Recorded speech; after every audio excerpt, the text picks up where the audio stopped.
I'll take that cup of coffee meeting with you. I'll, take that phone call with you, because again, it's going back to, I'm gonna give you what I didn't get.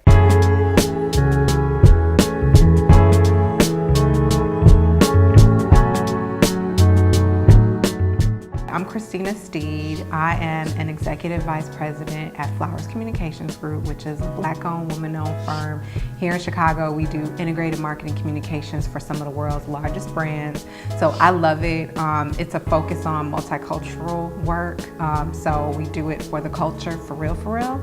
I am also a writer. I write a lot of blogs and do microblogging, and am a creative myself. So I'm happy that my personal passion of being a writer and being creative is able to be a part of my work. Well, I can remember being in the first grade, and I had a teacher, her name was Miss Wanzo, and she encouraged us to write. And I was a part of a group that put out a newspaper in the first grade, our class paper. And her encouragement, along with my mom and dad reading to me all the time, put that bug in me to want to be a writer and to do something with writing. When I got to college, it was trying to figure out what I was going to major in. And I remember being in a group of friends, and I said something about journalism, and like, well, you can't make money doing that. Like, you should, major in law or major in something. But I knew something inside me, and I was really happy that my parents encouraged me to say, follow your passion and the money will follow. Like, don't follow the money. And it's funny because that group of friends who went into engineering or into business or whatever, a lot of them switched up and got out of it because it wasn't something that they loved. And so I'm glad I was able to be committed to something that I loved and be successful doing it, and also pour into other people. So I've been with Flowers for 10 years, and it's really a commitment to, I'm getting to do work that I see directly impact the community. And so there is this thing called entrepreneurship, right? When you work for a company that gives you the freedom and the choice to create opportunities both for yourself as a professional to grow, and then also for other people behind you, the generation behind you coming up, which is what keeps me at the agency, really, to help create more opportunities for people of color in the communications industry, because it's so important. We shape campaigns, we shape messages that people carry with them for a long time, whether it's a brand that you love, a shoe that you wear, something in your house. There's a reason why you bought that, and a part of that is based on messaging and imagery that we help create, and more of us need to be at the table to do that. I think for us, as the work that I do, and then as an agency, we try to get that bias out of the way. So we help companies to connect relevantly and respectfully to our audiences, whether that's African American, Latino, whether that's millennial or baby boomer. So we're not dismissing people based on age. We're not dismissing people based on race. We're not dismissing people based on class, because everybody has buying power. And at whatever level that they operate, their buying power is impactful and important. And with the advent of social media, there's been a democratization even more so around people having power and what power means. And power is not just necessarily related to your wealth, it could be related to your influence, right? You hear people talk about influencers and how they're able to engage people in a different way than, say, the traditional celebrity. PR has always been everything. If you think about the definition of public relations, it's having relationships with the public.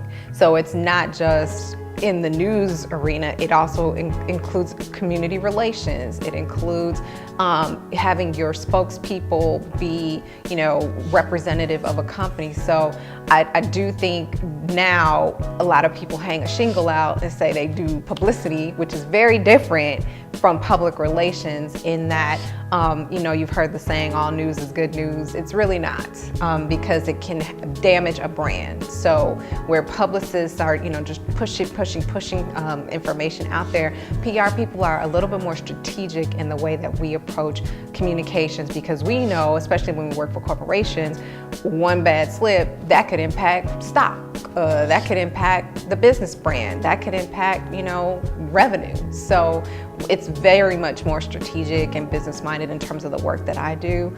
And sometimes I think that gets a little blurred in our landscape today. I was on a podcast recently talking about this, how as a person of color just living in this country, I have to navigate, I have to code switch, and I have to navigate having a broader understanding of culture in our country. So I know about rock and Led Zeppelin, and I also know about Frankie Beverly and Luther Vandross, just if I want to break it down from an entertainment standpoint. Whereas when I worked at a general market firm, I don't know if they would know so much about the South Side of Chicago or, our community. But I know the North Side. I've lived on the North Side and I've lived on the South Side, so I just navigate that space. To me, it makes me a better communications person, because I just have a bigger wealth of knowledge, especially how to communicate to audiences who look like me, and always representing them in the best light. It's about strategy and it's about authenticity. So you can't be all things for all people. That's where the work that I do, that's how it's successful, because we're able to be strategic and targeted and specialize in the campaigns that we create and the work that we do, because you can't be all things to all people. Like, that way of marketing is over with. Marketing where it's a one-way conversation versus two-way conversation, because that's now what consumers expect.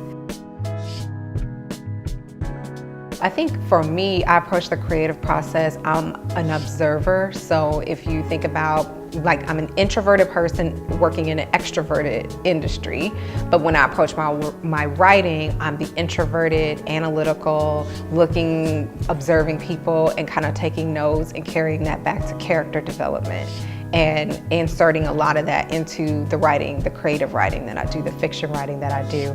I'm working on a draft now where a lot of the characters are based on people from college and people that I've met in my work life. So I absolutely take inspiration and hints from people that I interact with in real life and kind of zhuzh it up and create the characters from a book. I work in a tough industry. It's very fast-paced. Sometimes it can get, the stakes are very high, but I've always, even when I was early in my career, I would pitch media a lot. And one time I was pitching a reporter at Cranes, and he was just like, "You're like one of the most kind of zenned out people in PR that I've ever talked to," because a lot of people are very frantic. And I was like, well, that's because that's how I want to live my life. I don't want to be frantic and stressed. And I have stressful moments. I've had really stressful moments in my life, but I know now better than any time in my life that taking care of your mind and your health and your mind dictates everything else. Dictates the health of your body, it dictates your outlook on life. So I've really put that at the forefront and make that mindfulness a part of daily work.